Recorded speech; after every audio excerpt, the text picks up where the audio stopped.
What's going on, guys? It's Merwin. Today we're going to be talking about my top rap albums from 2022. So if you guys haven't followed the YouTube channel, I've been breaking down some of my top rap music and music from 2022. Today we're going to be talking about my top rap albums from 2022.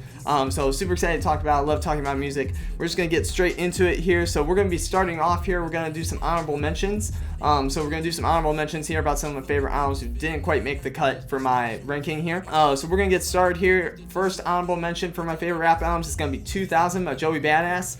So this one, I'm a pretty big Joey fan. I've been following him since before, I think it's Before the Money is the name of that album. I've never really quite known what, how it's supposed to be pronounced for that album, but I'm following him for a while.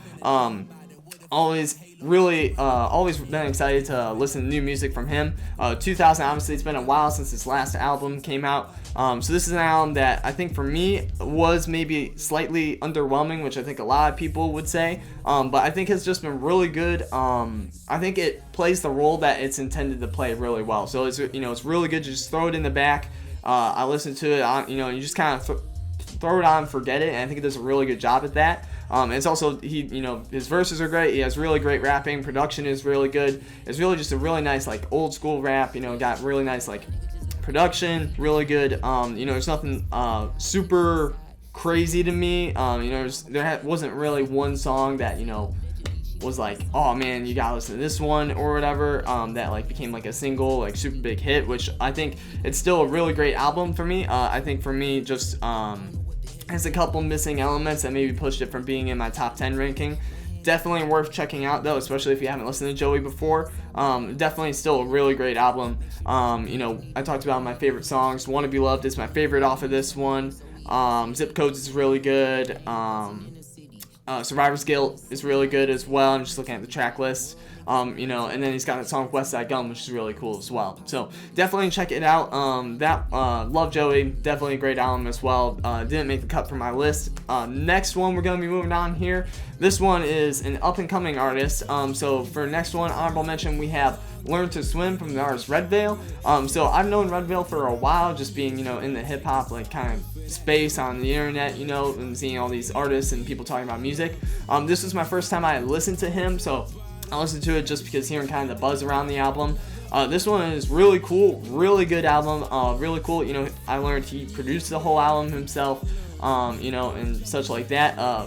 Really good album, production really great. He does a great job at that. I think my favorite one, PG Baby, is my favorite off of this one. No surprise, that's probably what would be the lead single. He's got a remix with Denzel Curry for this one, for that song. So that's my favorite off this one. Super excited to see where he goes with his career, being so young at 18. I think he's got a bright future, especially being able to produce for himself and such.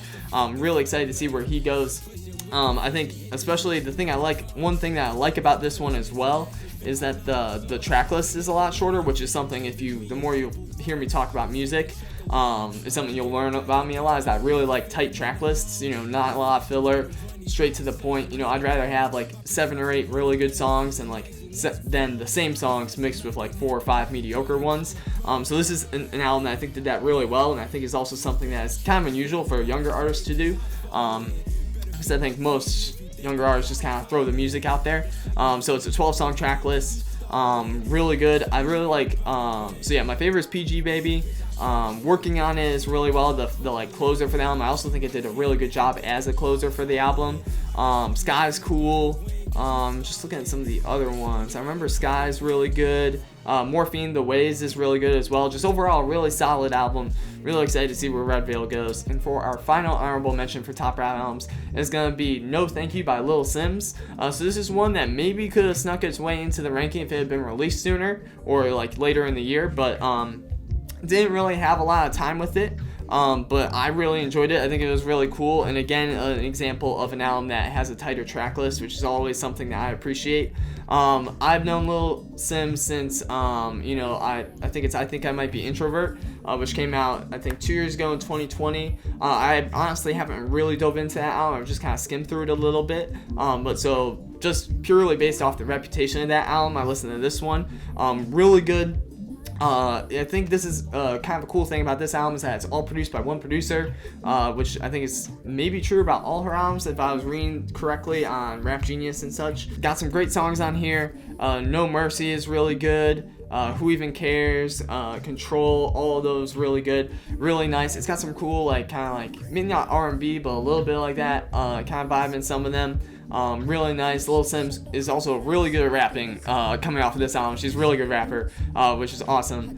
Definitely excited to see where she goes more with her career and the music she released as well. Always also excited to learn new artists from the UK, especially the UK rap scene. There's some great rappers in the UK. So that is it for the honorable mentions. Next, we're going to get into my top 10 favorite albums here. So unfortunately, I think I'm going to avoid the controversy of ranking the albums. I feel like it's a lot easier to rank songs than albums, and I also feel it's a little unfair. So we're just going to be going alphabetical order for my favorite rap albums here. So we're just going to be starting at the top alphabetically. So first album for my top 10 favorite albums here is going to be Few Good Things by Saba.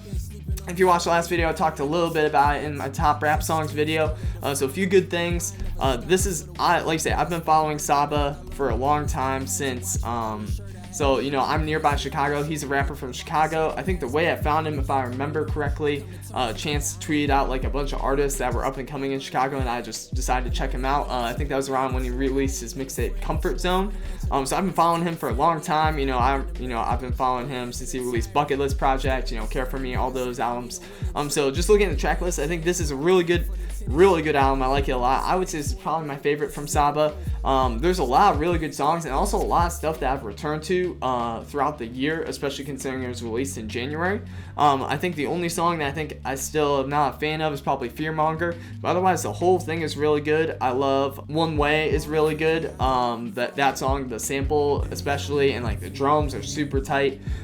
Survivor's Guilt, super good. Circus, the interlude is really good. The middle section where it gets like kind of R&B and real chill is really nice. I kind of just throw all those on when I'm listening to the album, and then I'm like, wow, I forgot how good these were. And then moving on, Stop That goes super hard. Just looking at the track list, that one's really good. I've had that one on rotation a long time. Also, probably some of my favorite verses of the year for Stop That. Those are real. I really like his verses on those. He killed those. And then 2012 and Few Good Things are probably my top two favorite from this album. 2012 is a really awesome storytelling song where he talks about his relationship with a girl in college, and just kind of stuff like how that progresses. Really good. And then Few Good Things, kind of the thesis of the album, where he talks about like the message, and got some beat switches. Black Thought has an awesome verse, which is always great to hear from him. So definitely an awesome album. If you're not familiar with Saba, definitely encourage you to check him out. He's got like a lot of great songs, very talented rapper. And then yeah, definitely check him out for sure. Next, moving on, again, we're doing this alphabetically. Next album we're going to be talking about is Her Loss by Drake and 21 Savage. So this was kind of a surprise drop, which is kind of cool. 21 Savage has had an incredible year. He's really grown on me as an artist. He was in my top 5 for Spotify Wraps. I think he was at 3. So I've really been able to dig into his discography this year, and so he's really grown a lot as a rapper and an artist, which has been super awesome to see. And then, yeah, so Her Loss, really good. This is probably, I'm working on like doing like an album ranking for artists, and this is definitely one of the better Drake albums I've heard in a while. I would say, in my opinion, this is the best Drake album since More Life. So in my opinion. So going through it, I was literally just listening to it while I was in the shower before I did this. So going through it, Major Distribution is hard. Lots of these songs are really good. Like I said, Middle of the Ocean is probably the best I've heard Drake rap in a long time. If we were to critique it, I think there are a couple of these you can maybe cut. Rich Flex, I definitely didn't like at first, but now that I hear it on like every single TikTok video, I like it a lot more. And then, yeah, I think there's a couple of these that, yeah, definitely have grown on me. I think the last one, I guess it's Fuck Me, is kind of, for me, not as good. I didn't like that one as much. It still is, it's cool, it's like a vibe when I put it on, but that one's probably on my lower end of favorite songs on this one. Production is amazing throughout. The Daft Punk sample on Circle Loco, Megan Bars Aside, is really cool. And then, yes, all of them are really good. A lot of good songs. Track list is super solid, especially for a Drake album being 16 songs. And only being like 2 or 3 that aren't really my favorite is really impressive. And then, yeah, 21 does a great job. The only real critiques I have of this album are a lot of times it does feel more 75% Drake, 25% 21 Savage, which it would have been nice to see more 50-50 like Drake and Future have done. And then, you know, there's really only one feature with Travis Scott. It would have been cool to maybe see, you know, some other rappers come on that, or like artists or such like that. Those are probably my only critiques for this album. Otherwise, really solid. Really good, kind of like, you know, got a good mixture of, you know, like some bars, you know, like some trap stuff, you know, some upbeat, different things like that, which is really good. Especially, you know, with what, honestly, Nevermind Drake dropped earlier, which I think is not as bad as people think it is. So yeah, that is it for that album. Moving on alphabetically, next album we're going to talk about is Herbert by Ab-Soul. So this is an album that released very recently towards the end of the year. Like I said in my video for top rap songs, I've been following Ab-Soul for a long time. Mac Miller introduced me to him with his feature on Watching Movies with the Sound Off, and then what is it, Good AM. He also has a feature on there. So he introduced me to him there, and I've been following him for a long time. You know, Control System. You know, these days, all those albums, I'm following him on TDE, and I've really liked him. I think he's very unique, which is super cool. And then Herbert, so his album Herbert just came out. I love it. I really think it's really good. I think it's probably my favorite from Ab-Soul. Got a lot of really good songs on here. He like really raps, really dives in. I think it's really cool. He also like dives into the story behind the album a lot, you know, of his personal struggles and such, which I think is real cool. And there's like some different songs that are really different from him, like Positive Vibes Only. Church on the Move is really good. I'm just looking at some of my favorite songs. I think Gotta Rap It, I think, is the best rapping one and probably my favorite. It Be Like That is super deep and really nice and emotional, really good. Church on the Move is super fire. Production with the chops are really good. Go Off was the one initially when I was looking at the track list that intrigued me just because of the Russ feature and the Big Sean feature. I think Big Sean is probably the weakest of the three on this song, but still very solid. His verse has definitely grown on me. And then Good Man is really good. Punch does a great job, actually. Moonshooter is really cool as well. Got Joey on there. Production's really nice, kind of dark and grimy. And then No Report Card and Hollandaise are probably underrated on this album track list. Good Man is also probably a top 3 one there, just looking through the track list. Like I said, probably my favorite things from this album. Ab-Soul's got some great bars. He's got some really good ones. Gotta Rap, he's got some really good ones. I know better than most that The Soul Won't Die. You know, that was like, oof, that was a good one. Production's awesome. That's probably my main takeaways from this album. Just great to hear Ab-Soul rapping again, especially, yeah, after all these years and what he's gone through, which is awesome. Next album we're going to be talking about here, another one that released somewhat recently, is going to be Metro Boomin, Heroes and Villains. So this one, I'm a big fan of Metro Boomin as a producer. He was an artist and a producer who, you know, was maybe a little bigger a couple of years ago, like 2016, 2017, especially with like the Migos and such. But his production on this album is great. He's got some really good features on it. Probably my favorites. And 21 Savage continues his run this year with a lot of great features on this album. My favorite songs on this one are probably Creepin' with The Weeknd. That one was really cool, especially with the like I Don't Wanna Know interpolation. Super cool.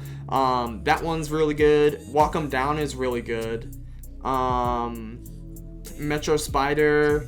Superhero or Future is super good. And then Feel the Fire with A$AP Rocky, which I'm hoping he drops the album next year. He's probably going to be one of my contenders for Album of the Year next year. Him and Chance. That's what I'm saying right now.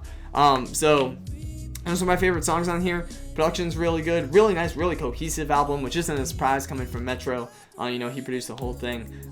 That's probably my main takeaways. Production's really good. Really nice album you can just throw on and listen to. You know, I did that a lot, you know, as I was like doing dishes and things like that. So really nice album, really good. This would probably, if I were to do a numerical ranking, this would probably be on the lower end of the numerical ranking. But definitely worth checking out, especially if you are more into like a mainstream rap type of thing. This is definitely really good. That is it for that album. Moving on to the next one. Again, we're doing this alphabetically. Next one is going to be It's Almost Dry by Pusha T. Pusha T is an artist I had known for a long time. I believe my first introduction to him was his beef with Drake, which obviously he bodied him in. And I think that just that alone made me kind of intrigued by him. So actually maybe, I don't remember if Daytona was before or after that, the beef. So I'm not sure, but I also listen to Daytona, which is also an album I love. Super tight track list, which is always a plus for me. For me, this was when it came out. This was really cool. You know, it came out. I was traveling at the time, so it came out. I listened to it in the airport terminal. I was waiting for my flight back. Super cool album. Production is insane. When I heard Let the Smokers Shine in the Coop, I was like, this is disgusting. Like, this is crazy right now. And then you got Dreaming of the Past, Neck and Wrist, both really cool songs. Diet Coke is probably, if I were to rank these, there's a lot of songs here that I was just listening to. I was like, all these are like really good track lists, and it feels like a longer track list than it is. But looking at it, it's like only 12 songs, which is crazy. But you think like, oh, this song, and it's like, it feels like there's like 18 songs, but only 12, which is kind of surprising looking at it in like my memory. Production's really good. As I've sat with the album, I think this is my favorite Pusha T album and his best now. I think at the beginning of the year, I was like, I think it's good, but I think Daytona's better. But now I think this is much better than Daytona. I think just because of the production, it's still a short track list, and there probably still are some songs that aren't my favorite compared to other ones on the album, but there's a lot more songs that I like than just the 7 on Daytona. You know, I probably like the majority of these, probably like 10 of them. My favorites, I Pray For You is my favorite. Scrape It Off has grown on me a lot. I didn't like that one as much at first, but that one's grown on me a lot. Don Toliver and Uzi and Pusha T is like super random combination, but it works. And then Diet Coke is really good. Let the Smokers Shine in the Coop, those are my favorite, and obviously anything with Jay-Z is going to be fire. So here's my favorite for this one. Moving on to the next album here is going to be Melt My Eyes, See Your Future from Denzel Curry. So this is one that, again, to be honest, if I were to rank it, it would probably be numerically lower, a lot lower than most people would have it. I've been a Denzel Curry fan since Imperial, or in like the water bottle flip song. So I've been following him for a long time. I think this album for me took a while to click, and I don't really know why, to be honest. I think for me, this album, I really enjoy it a lot. There are some really good songs. Walkin' is really fire. Love that one a lot. I'm trying to look at X-Wing. I know it's a really popular one, but it's not my favorite as well. Troubles is really good. I like the one with Slow Tie a lot. I'm a big Slow Tie fan after his last album, so that one's really good. I really liked, honestly, the thing that made me like the album a lot was the live versions. So the live versions was really cool. Yeah, Worst Comes to Worst. That's one I liked a lot as well. Like, the live versions are sick. If you haven't listened to the live versions, you need to listen to the live versions because it's super fire. This is one that took a while to grow on me. I think for me, I still like Taboo as my favorite Denzel Curry album. I was just listening to it here in a second here. I think just the theme of that one is more cohesive. Production, I like the production a little bit better. I think it's a little bit more unique. I think Melt My Eyes is a lot more mature as an album. So I think that's the plus side for it. I think it's probably 1 and 2 for me. I think I got Taboo at 1, Melt My Eyes at 2. So that's it for that album here. Moving on to the next one. This is one that, in my opinion, should be in everybody's top rap albums of the year list. But for some people, guests don't like it. I understand. We'll talk about it. But next one, we have Mr. Morale and the Big Steppers by Kendrick Lamar. So like I said, this is, obviously, we've been waiting a long time for a new Kendrick album. One of the GOATs, definitely, I think, going further and further, closer, cementing that legend status.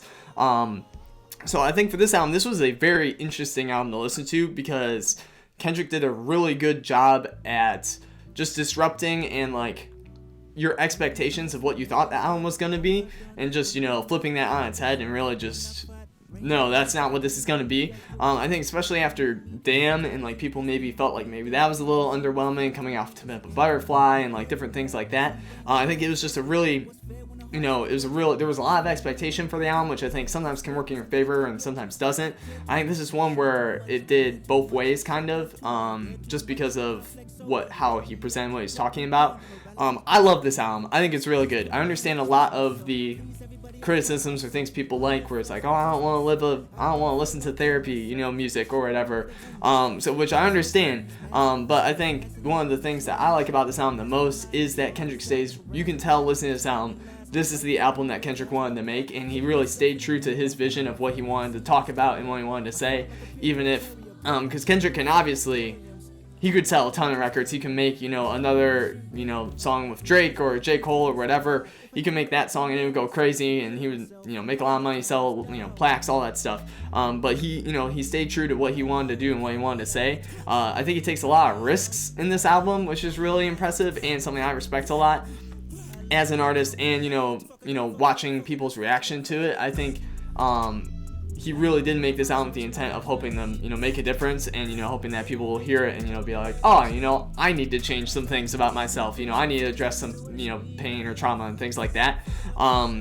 Which I think I have seen people say that it did affect them that way, which I think is good and shows that that's what he wanted to do. But I think, I understand the criticisms of it. I think, if you come into this album expecting a certain thing and you're disappointed it isn't that, well then, kind of like JC says, just go listen to that stuff. If you want a Drake album, listen to Drake. But I think going to kind of aside from people's criticisms of it, going to the stuff that I really like about this album, like I said, he does a great job, upsetting expectations of what you think this album is going to be. I stayed up late, obviously, to listen to it as soon as it came out on Spotify. I looked at the track list and said, Kodak Black's on this twice? I was like, what is going on?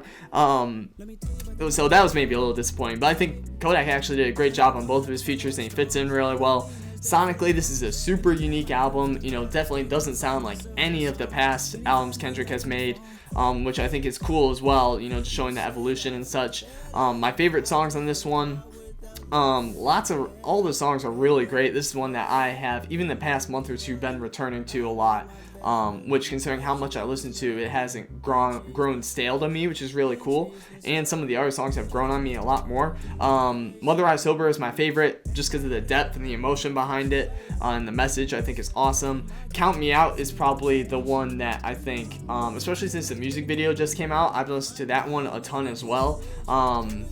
Because again, his verses are super cool, sonically awesome. That was the one when the beat dropped, I was like, oh man, this hits, when I first listened to it. That one's really cool.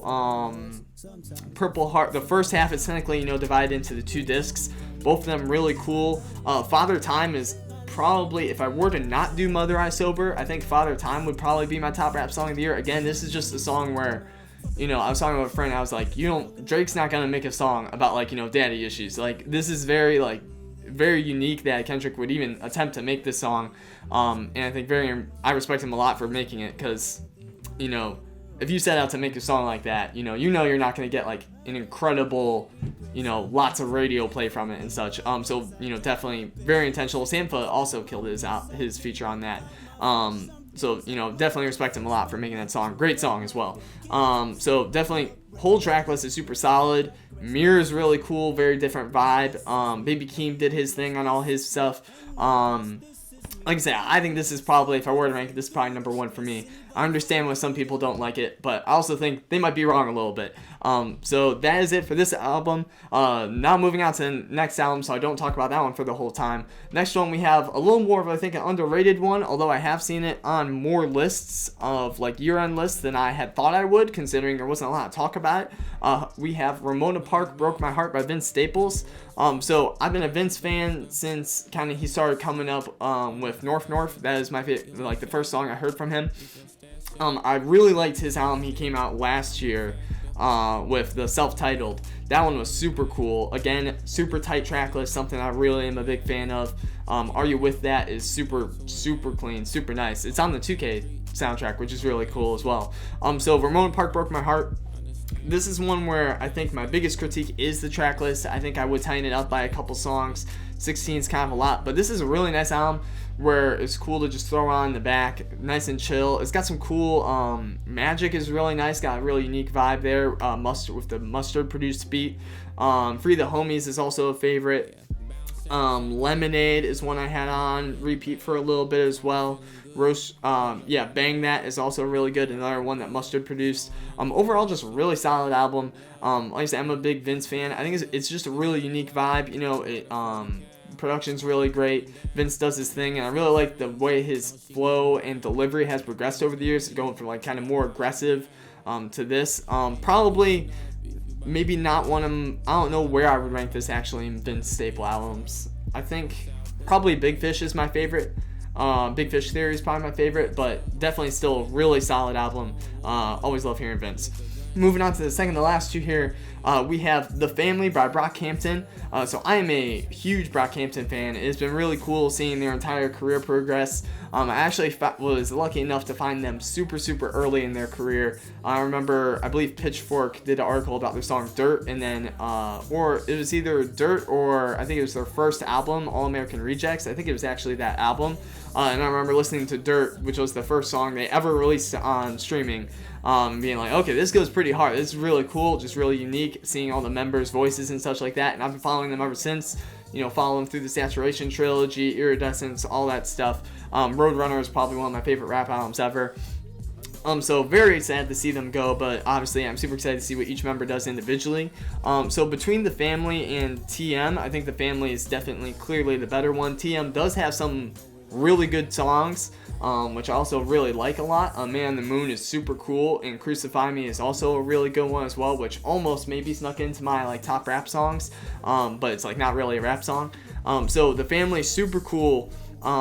It's a really nice, this is one where it's interesting because it's a 17 song album, but it's 35 minutes long. So this is one where actually I like that the track list is longer, just because each song is really short. I probably would maybe even be like, hey, let's cut some songs and make some of those longer, you know. But some of my favorites on this one, All That is probably my favorite. Really interesting. The production is really good in this, on this album, and it's really cool to hear them on more of that old school like sample chopped and stuff, where this feels like not like, kind of like, yeah, like just an older rap album, and just a sound that we honestly haven't really heard from Brockhampton before, which is interesting because this is probably the closest to a more, not generic, but this is more normal rap sound. They normally are more unique, which is just really cool to hear them on this side. So All That's really good. RZA, Gold Teeth also really good. Southside grew on me a lot. The title track The Family is really good as well. And then Brockhampton self-titled is also really good. So overall, really good album. Probably would not be near the top of my Brockhampton album ranking, but it is really good. I really enjoyed it, and again, I'm probably biased a little bit just because I love Brockhampton so much. But I have that in my list here. Moving on to the final album here, we have The Forever Story by JID or JID. So this is one, again, where JID, I've been super excited to see him as he's gotten, you know, bigger and better, you know, with The Never Story to now The Forever Story. This is one super good album. I'm trying to put some of my friends on who maybe don't know him. Dance Now, super good. Radar, I'm just looking at the track list. Overall, really solid. This one, 16 songs. Really nice track list. I think you could maybe tighten it up a little bit, but otherwise it feels right, you know. There might be maybe a couple you could change. It's an hour long, so you know, maybe a little bit on the longer side. Some of my favorites, Better Days is really good. That one's really good. Actually, that's the song I was thinking of. LOL. I said the wrong title in the last video, but Better Days was the one I was thinking of. Better Days, Super Fire, Stars. You know, it's cool because he does like a little bit of more like some chill stuff in this one. Cody Blue 31, I know, is like a really popular one on TikTok, really popular choice for this album. Can't Punk Me. He's got like some cool like high energy ones like Can't Punk Me, Surround Sound, Dance Now, Radar, Up on the Top End, which is really cool. Overall, just really solid album. I would say this is probably Jid's best so far.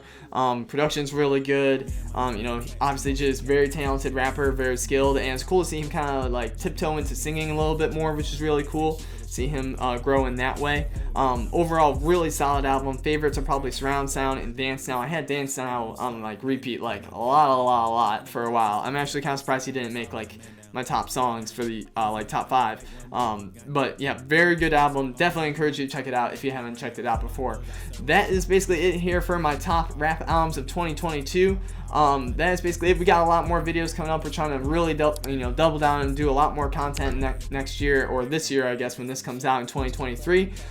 That is basically it for this, guys. Thank you guys so much for watching. Peace. Blow it makes a round sounds. Pussycat on my lap, push it back and